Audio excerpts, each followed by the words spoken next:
Isola magnifica e quando c'è una giornata così bella, la vista gode tantissimo.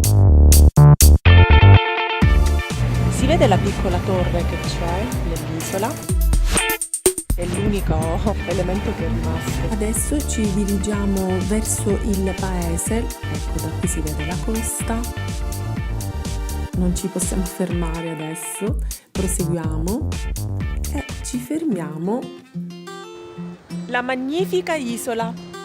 È così vicina che sembra potersi toccare con mano. Quando la si vede attira magicamente il nostro sguardo. In questo punto si vedono dei movimenti di acqua davvero speciali dovuti alle correnti opposte che a un certo punto si baciano. Dalle rocce alla sabbia. La sabbia è molto sottile. Volevo fare una lunga passeggiata e la spiaggia è molto lunga e l'ho fatto ed è bellissimo.